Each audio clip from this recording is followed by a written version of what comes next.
और बीजेपी के बीच। तो कल का मतदान काफी देखने के योग्य होगा, और किस तरह की वोटिंग होती है, किस परसेंटेज की होती है, पैटर्न क्या है, ये सारा शाम तक डिसाइड हो जाएगा। जगदीप जी वो कह रहे हैं कि अभी देखना पड़ेगा किस तरह से वोटिंग होती है, पैटर्न क्या कुछ रहेगा, कल शाम तक क्लियर हो जाएगा। आशा जी शुक्रिया। निस्संदेह ये लोकतंत्र का एक बड़ा पर्व है और समूचे देश के अंदर हर नागरिक को सिलसिलेवार ढंग से चरणबद्ध तरीके से मौका मिलेगा अपनी अपनी अपेक्षाओं के अनुसार, अपनी जिस तरीके की भी उनकी चयन प्रक्रिया रहती है। तो लेकिन कुछ एक चीजें हैं जिस पर मैं जरूर ध्यान केंद्रित करना चाहूंगा।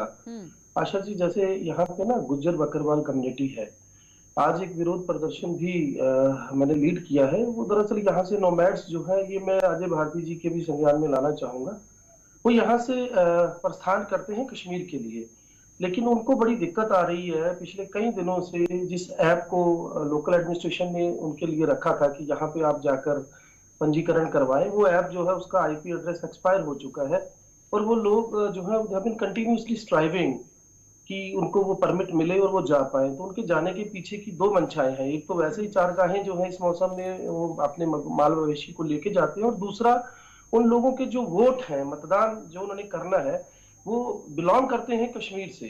तो अगर वो लोग नहीं पहुंच पाए, जो बड़ी तादाद है सांबा में, कठुआ में, उधमपुर में, तो मुझे लगता है इस पर मैं चाहूंगा आपके इस मंच के माध्यम से मैं बताऊं, कम से कम इस पे संज्ञान लिया जाए, क्योंकि ये लोकतांत्रिक अधिकार है हर व्यक्ति विशेष का। ठीक है जी अजय जी। धन्यवाद आशा जी, और आपने को पैनलिस्ट को मेरी तरफ से नमस्कार। देखिए, चुनाव चल रहा है, चुनाव का पहला चरण शुरू हो गया है। इस वक्त अगर किसी भी एडमिनिस्ट्रेशन में कोई इंचार्ज है तो वो इलेक्शन कमीशन है। इसलिए जगदीप जी ने जो विषय उठाया है, मेरे हिसाब से ये चुनाव आयोग का विषय है। इसमें भारतीय जनता पार्टी भी उसी ढंग से इसके साथ सहमत, किसी भी व्यक्ति का लोकतांत्रिक अधिकार उसको बहाल रखना चाहिए, उसके लिए जो भी इलेक्शन कमीशन को करना चाहिए करना ही चाहिए। लेकिन ये जो चुनाव हो रहा है, ये हम मानते हैं कि ये 2024 का चुनाव वैसे फोरगोन कंक्लूजन है, लोगों ने मन बनाया है सारे देश भर में, दक्षिण से लेकर उत्तर तक, पश्चिम से लेकर पूर्व तक, कि आदरणीय नरेंद्र मोदी जी को पुनः एक बार भारी बहुमत के साथ प्रधानमंत्री बनाना है। तो कल एक जो पहला चुनाव है, इसकी शुरुआत हो रही है। कल बहुत ही शुभ दिन है, तो इसकी शुरुआत एकादशी का दिन है, तो मुझे लगता है कि ये बहुत ही अच्छा संकेत है। और लेकिन सवाल यहाँ पर ये है कि जिस तरह से कई ऐसे मंत्री हैं, पूर्व मुख्यमंत्री हैं, जो हैट्रिक लगाने की यहाँ पर चाह जो है वो रख रहे हैं, उस पर कितना काम हुआ है, उस पर चर्चा कर लेते हैं ना, जिसमें नितिन गडकरी हैं, जितेंद्र सिंह हैं, कांग्रेस पार्टी के भी कई कदावर नेता हैं मैदान में।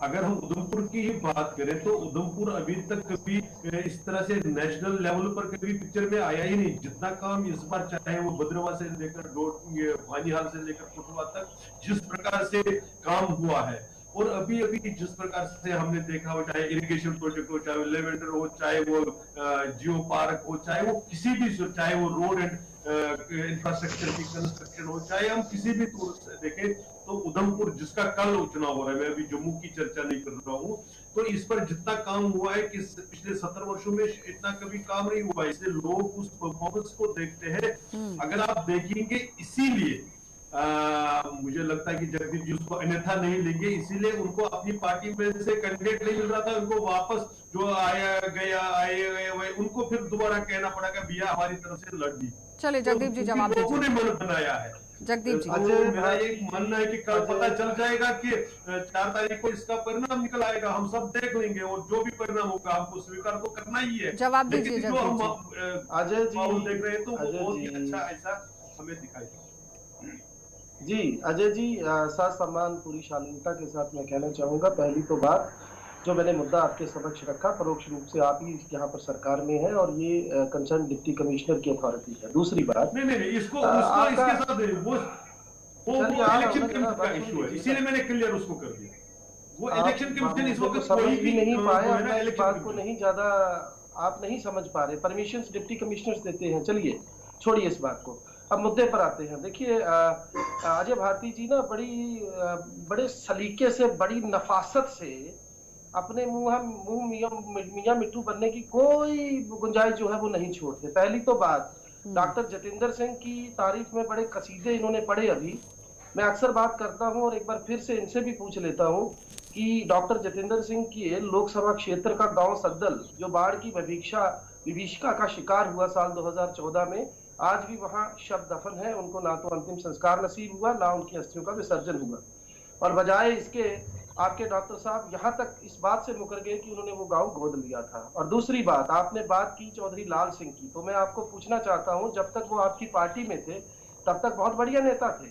आपकी पार्टी को छोड़ दिया और आपने ये तंज भी कसा। सुनिए, आप बीच में मत बोलिए। अजय जी, आप, मुझे पता है बड़े शालीन व्यक्ति हैं, तो बात सुन लीजिए। आप अक्सर ये कहते नजर आते हैं कि कांग्रेस ने देरी की। देखिए, देर आए दुरुस्त आए, हमने देरी नहीं की। मैंने पहले भी कहा, एक लंबी फेहरिस्त थी हमारे पास और हमें समय लगा चयन करने में। और जो चयन किया गया चौधरी लाल सिंह का, भारतीय जनता पार्टी के होश फाख्ता है मौजूदा समय में, और इतना बड़ा जन सैलाब उनकी रैलियों में उमड़ रहा है। मैं इसका जवाब दीजिए अजय जी। नौबत इस बार लहर जो है वो किसी और ही तरफ मुड़ रही है। नहीं, वो चुप हो जाएंगे तो उसी की बात बोल पाएंगे ना जी। मैंने कभी भी किसी भी नेता पर कोई टिप्पणी नहीं की। मैंने कहा कांग्रेस पार्टी को कैंडिडेट नहीं मिल रहा था। मैंने व्यक्तिगत टिप्पणी किसी पर नहीं की। एक क्लियर कर, मैंने कोई व्यक्तिगत, जब आप कांग्रेस के उम्मीदवार पे बात करेंगे तो जवाब मैंने ये नहीं कहा जी। अजय जी, मैंने वो नहीं कहा। उस बात का जवाब दे दीजिए जिसमें वो कह रहे हैं कि गांव को गोद लिया था, लेकिन अब मना कर दिया कि नहीं लिया गया है। तो अब इलेक्शन सर पर हैं, जनता समझती है इस चीज को, और महज कुछ घंटे बचे हैं अब तो वोटिंग को लेकर। लोग उनको स्वीकार नहीं करेंगे, इसलिए उनको आनंद फानन में किसी को लाना पड़ा। मैंने सिर्फ उसी हद तक इस पर टिप्पणी की। मैंने ये नहीं कहा कि वो चलिए सवाल का गांव को गोद लेने की बात हो रही है। दिनेश जी, जिस तरह से पिछली बार की अगर हम बात करें तो आप देखिए ना किस तरह से 2004 से 3 बार अरुणाचल पश्चिम सीट पर निर्वाचन क्षेत्र का ही प्रतिनिधित्व किया गया है मंत्री किरेन रिजिजू की तरफ से। इस बार क्या लगता है किस तरह से समीकरण रहेंगे, क्योंकि असम के भी कालियाबोर में 2014-19 के बीच में कांग्रेस के युवा नेता जो है वो जीतकर सामने आए थे। इस बार हैट्रिक लगाने की बातें हो रही हैं। क्या लगता है कि पूरे देश के अंदर समीकरण किस तरह से बदल सकते हैं? एक तरफ एनडीए है, दूसरी तरफ पीडीए भी है, यूपीए भी अलग से खड़ी है, इंडिया गठबंधन भी अलग से है। तो आपने घोषणा पत्र भी देखे थे अलग अलग किस तरह से है, लेकिन अब सवाल ईवीएम और वीवीपैट पर भी था। तो देखिए, चुनाव के एक दिन पहले आज अपोजिशन ने जो फिर ईवीएम का एक मुद्दा उठाया, लेकिन ये मुद्दा अभी इतना बन नहीं पाया, क्योंकि चुनाव के एक दिन पहले तो ना तो केंद्र सरकार ना तो सुप्रीम कोर्ट जिसको तो कोई डिसीजन ले सकती है। ये मुद्दा पहले उठाना चाहिए था। अब ये मुद्दा निकल चुका है ईवीएम का। अब तो चुनाव देखेंगे क्या होते हैं, कैसे होते हैं। यासिर जी, आपका भी बहुत बहुत स्वागत। ठीक है, जैसे मैंने कहा कि पहले ये पैटर्न देखा जाएगा। कल की जो मैं जम्मू कश्मीर की अगर बात करें, अगर कल जो उधमपुर डोडा लोकसभा सीट है उसमें शाम को क्लियर हो जाएगा कि कौन सा कैंडिडेट जीतने वाला है, क्योंकि अगर वोटिंग कुछ इलाकों में बड़ी ज्यादा होती है तो मुझे लगता है बीजेपी के लिए थोड़ी मुश्किल हो जाएगी। पिछली बार अगर आपने पूरे चुनाव रीजन की बात करें तो वहाँ 55% पोलिंग हुई थी, बड़ी कम पोलिंग। हाँ, वो उसी पर आ रही थी दिनेश जी। जिस तरह से 7,24,311 वोट जो है वो बीजेपी को मिले थे, जिसमें जितेंद्र सिंह जीतकर सामने आए थे, और 61.4% यहाँ पर वोट प्रतिशत जो है वो रहा है। जीत का अंतर 30% था। क्या लगता है कि इस बार चौधरी लाल सिंह है, क्योंकि पिछली बार आपने देखा विक्रमादित्य सिंह थे, और जगदीप जी आप ही ने टिकट नहीं दिया था लाल सिंह को, समझिए इस बात को भी। और इस बार तो मैदान में आप लोगों की तरफ से उतारा गया है। दिनेश जी जवाब दीजिएगा, इस बार क्या लगता है कि वोट प्रतिशत और शेयरिंग कहां तक रहेगी? देखिए, 1 महीना पहले तक जब ये चुनाव शुरू हुआ उधमपुर डोडा सीट पे, तो ये लग रहा था कि सिर्फ जितेंद्र सिंह जी को सिर्फ नॉमिनेशन पेपर भरना ये पूरा केक वाक है उनके लिए। लेकिन जैसे जैसे चुनाव कैंपेनिंग बढ़ती गई, ये मुकाबला कड़ा होता गया, और मुझे लगता है पहली बार जिस तरह से नेशनल कॉन्फ्रेंस की लीडरशिप बड़ा सीरियसली काम कर रही है। उमर अब्दुल्ला, फारूक अब्दुल्ला, उमर अब्दुल्ला ने कैंपेन की 3-4 दिन चुनाव रीजन में, तो काफी इम्पैक्ट पड़ा है, कांग्रेस को काफी फायदा हुआ है। लेकिन अब कल वोटिंग किस तरह की होती है, हमारे जो प्लेन्स हैं हीरानगर, कठुआ, बॉर्डर बेल्ट में किस तरह की पोलिंग होती है, चुनाव रीजन में किस तरह की पोलिंग होती है, ये शाम को क्लियर होगा कि ठीक है, यासिर जी भी हमारे साथ है। यासिर जी, सजाद लोन की तरफ से भी आप लोगों पर आरोप लगाए गए थे, नेशनल कॉन्फ्रेंस पार्टी की तरफ से भी, लेकिन आज अल्ताफ बुखारी खुद मैदान में उतरते हैं और वो सीधा सीधा जवाब देते हैं। वो कहते हैं कि हाँ ठीक है, मैं भारत सरकार के साथ हूँ और अगर आप भारत के साथ हैं तो भारत आपका साथ देता है, पीएम के साथ हूँ मैं, वो सीधे शब्दों में कह रहे थे। जी बिल्कुल, बुखारी साहब ने इसलिए कहा कि उन्होंने जब भी जम्मू कश्मीर में जब उस वक्त जब जम्मू कश्मीर अपनी पार्टी जब कब वजूद आया था और जम्मू कश्मीर अपनी पार्टी ने जो जम्मू कश्मीर की आवाम की एस्पिरेशंस थी उसको जो है प्राइम मिनिस्टर साहब और होम मिनिस्टर साहब के सामने रखा, क्योंकि वो भारत के प्राइम मिनिस्टर हैं और होम मिनिस्टर थे। और उस वक्त अंदेशा ये था, एक तो सबसे बड़ा अंदेशा था कि यहाँ की नौकरियां जो है उसको यहाँ के सिटीजन के लिए रखी जाए। तो उन्होंने हमारे पे अतमाद किया, क्योंकि हमने ट्रूली रिप्रेजेंट किया, हमने कोई लोगों को फेक प्रॉमिसेस वगैरह नहीं किए।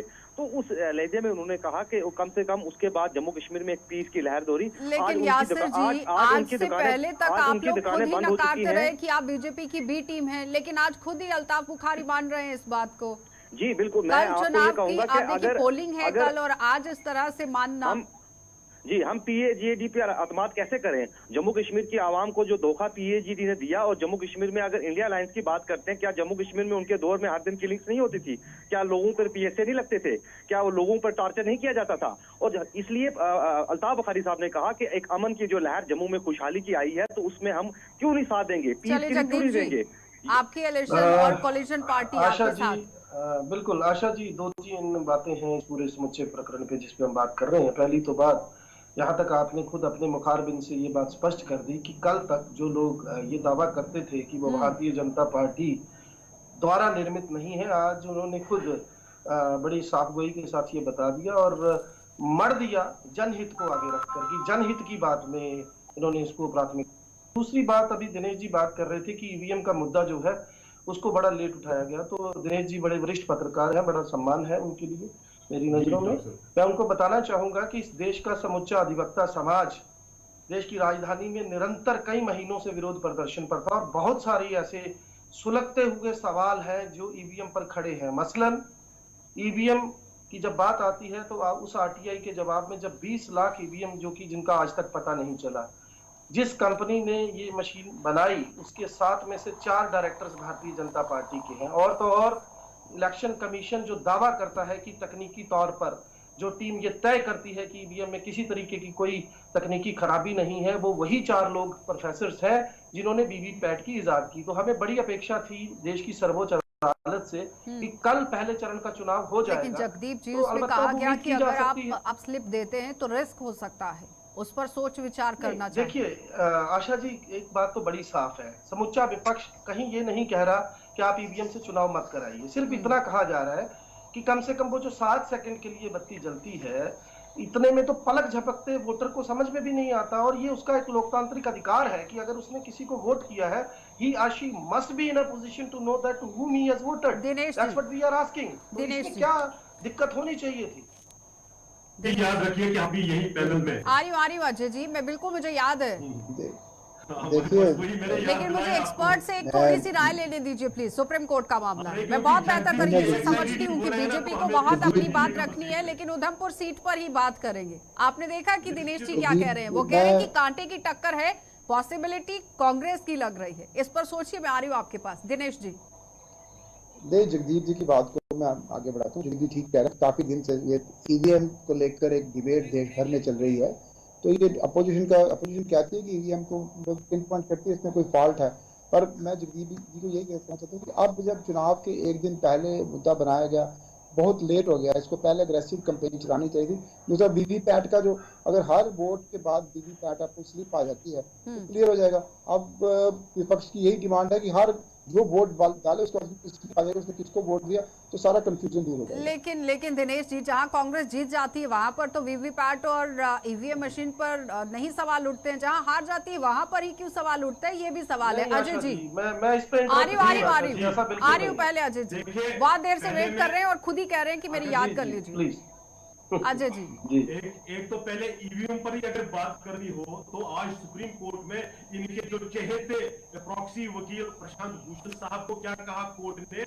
उन्होंने कहा कि now you are going to for, everything can not be suspected, please also appreciate if they have done something. चलिए ठीक है अजय जी, कंटिन्यू करेंगे, रुकेंगे एक छोटे से ब्रेक के लिए, जल्द वापस लौटेंगे, आप बने रहिए हमारे साथ।